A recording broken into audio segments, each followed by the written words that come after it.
Hello students. आज हमने जो प्रीवियस अपनी वीडियो थे उसको कंटेंट को थोड़ा रिकॉल करेंगे और आपको मैं एक थोड़ी सी और बात बताना चाहती हूँ। आपको किसी तरह की भी कोई भी चिंता करने की ज़रूरत नहीं है, क्योंकि अभी हम नवंबर मंथ में पहुँच गए हैं। हमारे पास बहुत कम टाइम बचा है preparation for CBSE and NEET. तो उसमें कॉन्सेप्ट क्लैरिटी होनी चाहिए, ठीक है। प्रीवियस ईयर क्वेश्चन पेपर्स भी रिवाइज करने के लिए चाहिए। I think after syllabus completion in schools, so 2 months are enough कि 2 महीने के अंदर अंदर आप लोग जो हैं अपना सिलेबस जो है उसको कवर कर सकते हो और कॉन्सेप्ट को बहुत अच्छे से समझ सकते हो। मेरी यही कोशिश होगी कि मैं अपनी सारी वीडियोस में जो बेसिक कॉन्सेप्ट्स हैं उनको अच्छे से आपको एक्सप्लेन कर सकूं। और सबसे पहले मैंने मॉलिक्यूलर बेसिस ऑफ इनहेरिटेंस इसीलिए लिया है कि ये थोड़ा सा चैप्टर जो है इसमें कुछ कंटेंट ऐसा है, कुछ टॉपिक्स ऐसे हैं जिसमें कॉम्प्लेक्सिटी है, ताकि आप इसको अच्छे से समझ लो। अगर आपको मॉलिक्यूलर बेसिस ऑफ इनहेरिटेंस आया है तो इसके साथ इंटरलिंक्ड है बायोटेक्नोलॉजी के दोनों चैप्टर्स, और वो भी आप इजीली कर पाएंगे। चलिए हम आज का लेक्चर स्टार्ट करते हैं, जिसमें मैं पिछले लेक्चर के कुछ क्वेश्चंस को रिकॉल करवाना चाहती हूँ। लाइक उसमें हमने न्यूक्लिक एसिड के बारे में जाना था, तो थोड़े से 3-4 क्वेश्चंस जो हैं बहुत बेसिक लेवल के, कि न्यूक्लिक एसिड होता क्या है, what are the types of nucleic acids, what are the functions of nucleic acid, what is the difference between DNA in prokaryotes and eukaryotes. तो जब हम इन फंक्शंस को लेते हैं वन बाय वन, तो लेट मी टेल यू कि nucleic acid क्या है। It's a chemical molecule which is found in the nucleus of a cell and it is acidic in nature. And ये दो तरह का होता है, डीएनए एंड आरएनए। और उनके फंक्शंस क्या होता है डीएनए का, बेसिकली कि वो आरएनए बनाता है, और फाइनली प्रोटीन जो कि जीन एक्सप्रेशन के लिए, मीन्स जेनेटिक एक्सप्रेशन के लिए रिस्पॉन्सिबल होता है। जब हम प्रोकैरियोट्स और यूकैरियोट्स के डीएनए की डिफरेंस की बात करते हैं, तो दोनों में ही डबल स्टैंडर्ड डीएनए है, but in case of prokaryotic it is circular in shape, while in eukaryotic it is linear in shape.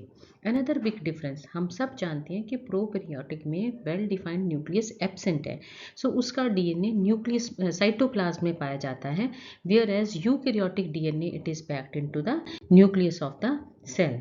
So next comes discovery of DNA, कि डीएनए किसने और कैसे डिस्कवर हुआ। तो इसका इनिशियल लेवल पे इन 1869 Frederick मीशर was the person, कि वो WBC पे काम करते थे, वाइट ब्लड सेल्स पे, और उन्होंने क्या किया, उन्होंने पस सेल्स लिए थे, बैंडेजेस थे। सो जो लोकल हॉस्पिटल थे उसकी उन्होंने पस बैंडेजेस लेके और उसको उस जो पस सेल्स थे उनको पस वाली बैंडेजेस को वॉश किया सॉल्ट सोल्यूशन से, फिर उसके अंदर वीक एल्कलाइन सोल्यूशन डाला, उससे क्या हो गया कि सेल लाइस हो गया और न्यूक्लियाई जो है प्रेसिपिटेट आउट हुआ। सेम प्रोसीजर हम भी अपनी लैब में यूज़ करते हैं जब आइसोलेशन ऑफ डीएनए करते हैं, जिसमें हम एल्कलाइन सोल्यूशन भी यूज़ करते हैं और देन फाइनली उसमें चिल्ड अल्कोहल डालते हैं ताकि डीएनए प्रेसिपिटेट आउट हो जाए। उन्होंने उसको केमिकल सब्सटेंस को नाम दिया था न्यूक्लिन का।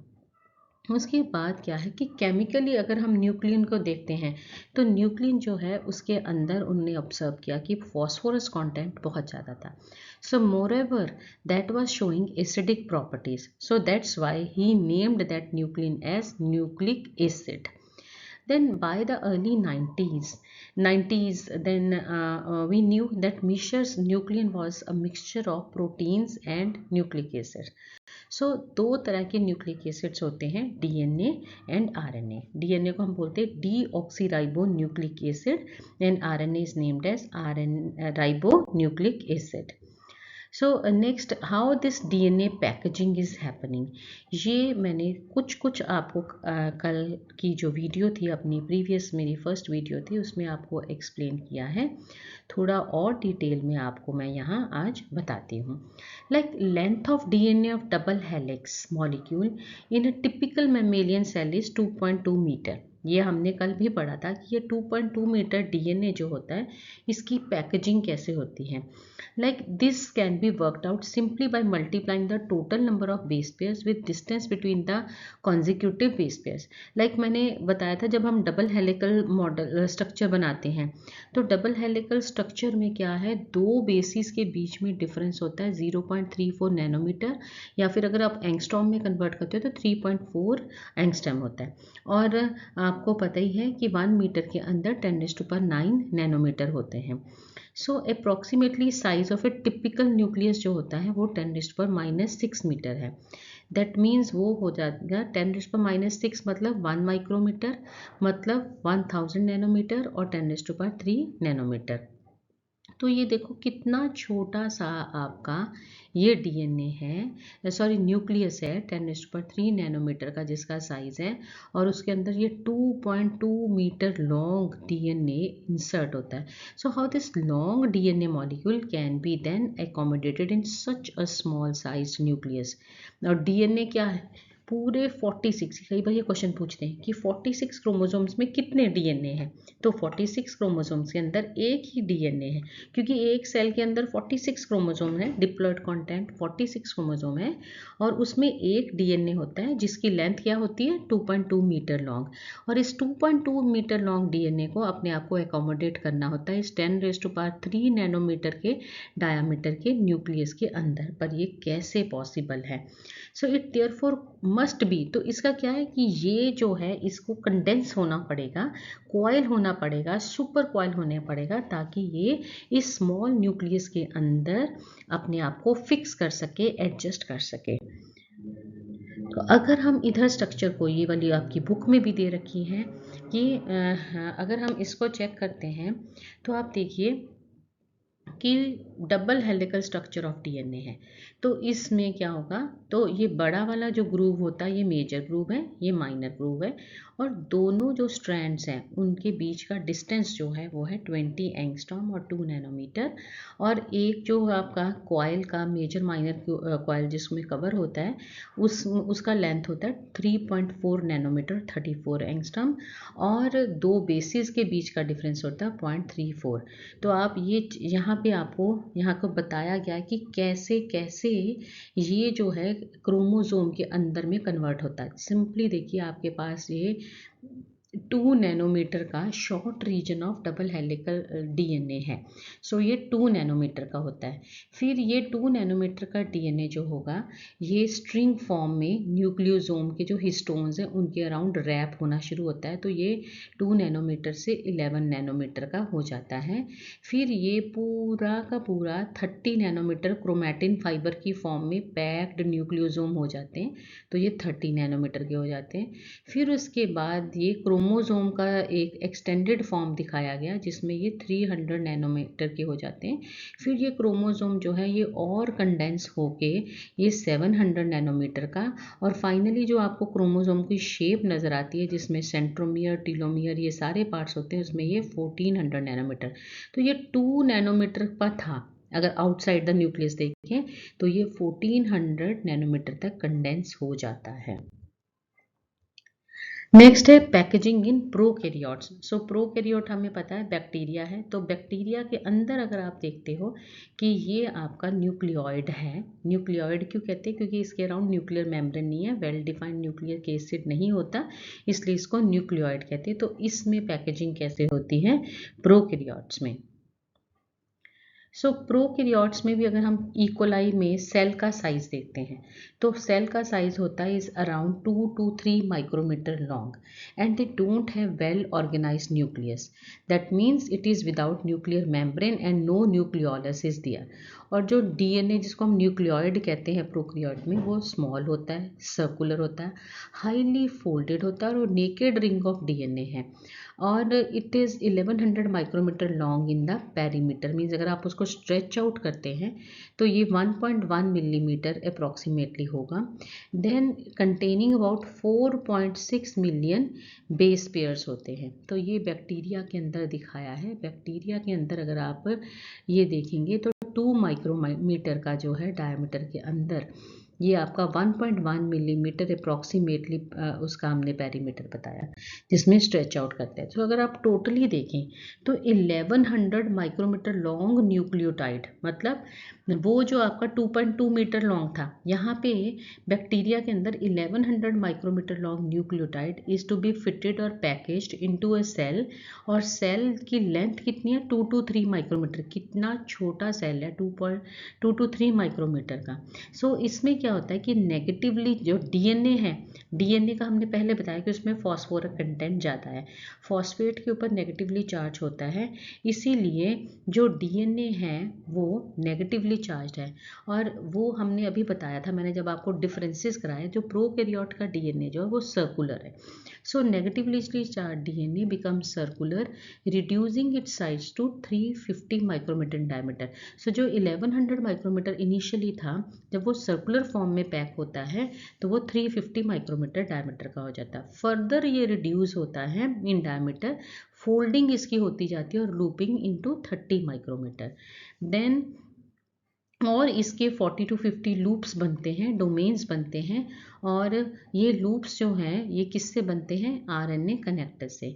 सो ईच डोमेन जो है वो कॉइल्ड, सुपर कॉइल्ड हो गए, इसका साइज जो कि पहले 1100 माइक्रोमीटर था, फिर वो 350 माइक्रोमीटर होगा, फिर वो 30 माइक्रोमीटर से वो 2 माइक्रोमीटर में आ जाता है। सो दिस कॉइलिंग पैकेजिंग जो है, एक्चुअली इसमें असिस्ट कौन कर रहा है, इसमें असिस्ट करते हैं positively charge histone like DNA binding proteins, और कुछ एंजाइम्स भी हैं जो इसमें हेल्प करते हैं, डीएनए गाइडेज एंड टोपोआइसोमरेज, जो इसको सुपर कॉइल्ड फॉर्म में मेंटेन करके रखते हैं।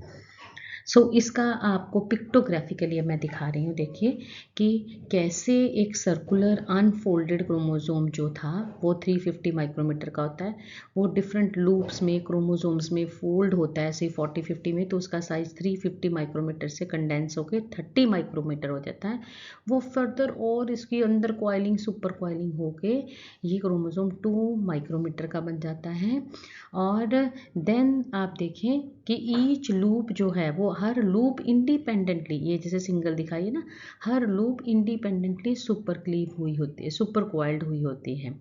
तो ऐसे पार्शली अनकॉइल्ड क्रोमोसोम जहाँ पे रहता है तो वहाँ पे आरएनए या डीएनए उससे कट कर किया जा सकता है पार्शली अनफोल्डेड में। अदरवाइज पैकेजिंग कैसे होती है ये मैंने आपको बताया, 350 से वो 30 से वो 2 माइक्रोमीटर से कॉइलिंग, सुपर कॉइलिंग से हो जाता है। Then packaging in eukaryotes. So packaging in eukaryotes, जैसे पीछे अभी हमने बात किया कि वो न्यूक्लियोसोम के अराउंड पैकेज होते हैं, तो यूकैरियोट्स में अगर हम देखें वेल ऑर्गेनाइज्ड न्यूक्लियस है containing nuclear membrane, nucleolus and thread like material in the form of chromosome.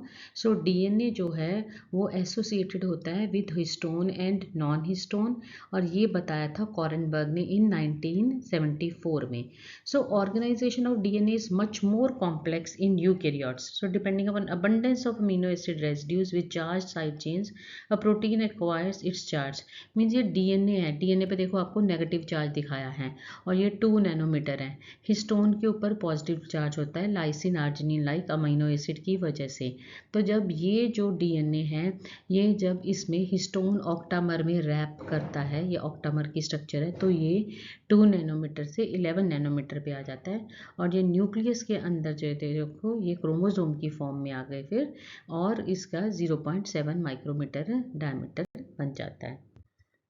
So histones जो होते हैं, हिस्टोन्स में प्रोटीन्स में कौन सा अमीनो एसिड सबसे ज़्यादा होता है, लाइसिन और आर्जिनिन, और ये दोनों जो लाइसिन और आर्जिनिन ये बेसिक अमीनो एसिड है, सो इनमें पॉजिटिव चार्ज होता है। तो हिस्टोन ऑक्टामर जब हम कहते हैं कि 8 यूनिट है, H2A H2B के 2-2 हैं, H3 H4 के हैं, और ये इन चारों के 2-2 यूनिट है, H2A H2B H3 H4 के 2-2 यूनिट से ये बन जाते हैं 8 यूनिट, और आपस में ये जुड़े होते हैं। ये जो ग्रीन कलर से हमने दिखाया है जिसको हम H1 हिस्टोन बोलते हैं, कनेक्टर है ये हिस्टोन, और ये रेड कलर में डीएनए के 2 राउंड जो हैं अप्रॉक्सीमेटली इस पे रैप अप होते हैं। सो हिस्टोन और डीएनए क्यों रैप हो जाता है, क्योंकि हिस्टोन जो है लाइसिन और आर्जिनिन अमीनो एसिड की वजह से पॉजिटिवली चार्ज होते हैं और डीएनए नेगेटिवली चार्ज होता है, तो वो इस पे रैप हो जाता है। Then the negatively charged DNA is wrapped around the positively charged histone octamer, and this forming a structure which is known as nucleosome. अब nucleosome core में अगर आप देखो, जो मैं बार बार आपको बता रही हूँ कि H2A H2B H3 H4 के चारों के 2-2 मॉलिक्यूल होते हैं और H1 इनको बाइंड करता है। देन वन न्यूक्लियोसोम अप्रॉक्सीमेटली, एक न्यूक्लियोसोम में जो 2 रैप हुए हैं तो इसमें 200 base pair long DNA helix होता है। About 146 base pair long segment of DNA remains present in each chromosome nucleosome. So nucleosomes क्या होते हैं, दे आर द रिपीटिंग, जब आप आपसे पूरा क्रोमेटिन देखते हो तो इसमें डीएनए जो है ना, इसमें न्यूक्लियोसोम रिपीटिंग यूनिट्स होते हैं क्रोमेटिन के, और ये जो thread like stained coloured bodies होती हैं which are present in the nucleus. So इसको अगर आप स्ट्रिंग की तरह नजर आते हैं कि स्ट्रिंग में जैसे बीड्स होते हैं। So DNA helix of 200 base pair wraps around histone octamer by 1 and 3 to 3.4 turns. No 6 such nucleosome get coiled and then form. जब 6 ऑक्टामर, जैसे ये स्ट्रक्चर दिखाया, तो जब 6 न्यूक्लियोसोम जो है वो ऐसे एक दूसरे पे क्वाइल होते हैं तो वो एक स्ट्रक्चर बनाते हैं जिसको हम बोलते हैं सोलेनॉइड। सोलेनॉइड जो है टेलीफोन की जैसे वायर होती है क्वाइल्ड, उसकी तरह नजर आता है। Then chromatin is pack to form solenoid, तो वो 30 नैनोमीटर डायमीटर का हो जाएगा। Further super coiling tends to form a looped structure called chromatin fibre which further coils and condense at the metaphase stage to form the chromosome. तो आपको जो initially हमने एक ये डायग्राम दिखाया था, अब आपको और क्लियर हो जाएगा कि packaging of chromatin at higher level, जब वो हायर लेवल पे पैकेजिंग होती है, जब क्रोमोसोम लेवल पे जाके पैकेजिंग होती है, तो इसको और सेट ऑफ, शुरू में तो क्या होता है कि डीएनए को पैकेजिंग, डीएनए नेगेटिवली चार्ज है, इसको पॉजिटिवली चार्ज लाइसिन और आर्जिनिन हिस्टोन ऑक्टामर में मिल जाते हैं, और हर न्यूक्लियोसोम जो वो एक न्यूक्लियोसोम बना देते हैं, उसके अराउंड 200 बेस पेयर होता है, डीएनए के 2 टर्न्स होते हैं। फिर वो फर्दर सुपर क्वाइलिंग करके जो 6 न्यूक्लियोसोम है वो सोलेनाइड बना देते हैं। फिर सोलेनाइड के बाद जो फर्दर सुपर क्वाइलिंग होती है उसमें हमें नॉन हिस्टोन क्रोमोसोमल प्रोटीन्स होते हैं। ये एडिशनल सेट ऑफ प्रोटीन्स होते हैं जो फर्दर पैकेजिंग करवाते हैं क्रोमैटिन की, और फाइनली वो कंडेंस होके 1400 नैनोमीटर क्रोमोसोम में कन्वर्ट हो जाता है। तो फिर से अगर हम देखें ये सारी स्टेजेस, देखो कैसे, पहले नेकेड डीएनए है, फिर वो न्यूक्लियोसोम के अराउंड 2 उसके वो आ गए टर्न्स, उसके बाद पूरा क्रोमैटिन में हमें बीड लाइक स्ट्रक्चर्स नजर आ रही है, छोटे छोटे न्यूक्लियोसोम है जिनको हम क्रोमैटोसोम बोलते हैं। फिर जब 6 न्यूक्लियोसोम ऐसे ऐसे क्वाइल हो जाते हैं उसको सोलेनॉइड बोलते हैं। फिर आगे नॉन हिस्टोन जो प्रोटीन्स हैं उनके साथ अटैच हो गए ये 30 नैनोमीटर फाइबर, और फाइनली क्रोमैटिन जो है इंटरफेज में हमें जब सेल डिवीजन में ऐसा नज़र आता है, और मेटाफेज में ये और फर्दर कंडेंस होके हमें इसकी क्रोमोसोम की सारी शेप नज़र आनी शुरू हो जाती है, सेंट्रोमियर होते हैं उसके क्रोमैटिड्स, सारे पार्ट हमें क्लियरली नज़र आते हैं। फिर एक और क्रोमैटिन में है जो बहुत इंपॉर्टेंट क्वेश्चन बार बार आता है, जिसमें है कि हिट्रोक्रोमैटिन और यूक्रोमैटिन 2 रीजन है क्रोमैटिन को में ही, कि लाइक इन यूकैरियोटिक सेल्स में अगर देखते हैं तो सम सेगमेंट्स ऑफ क्रोमोनिमा और chromosome during interphase and early prophase remain in the condensed state.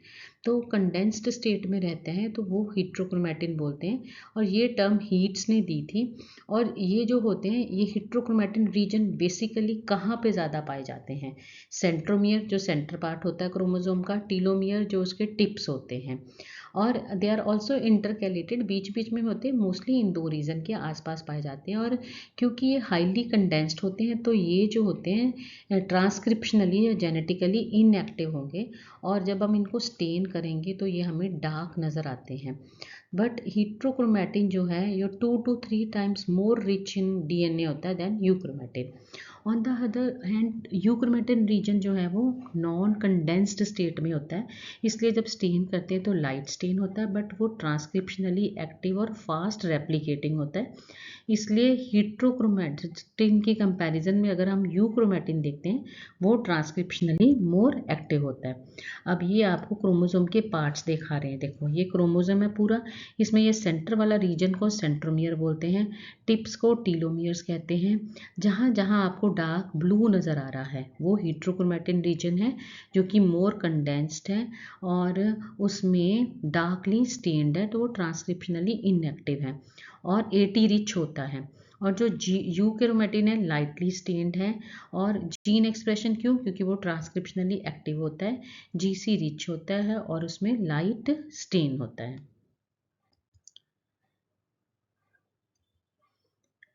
इसके बाद हम जो अपनी नेक्स्ट वीडियो में आपको शो करूँगी, उसमें बताऊँगी कि जो डीएनए एक जेनेटिक मटेरियल है, ये कैसे प्रूव हुआ, कौन-कौन से एक्सपेरिमेंट, कौन से साइंटिस्ट थे, क्या-क्या चैलेंजेस उन्होंने फेस किए।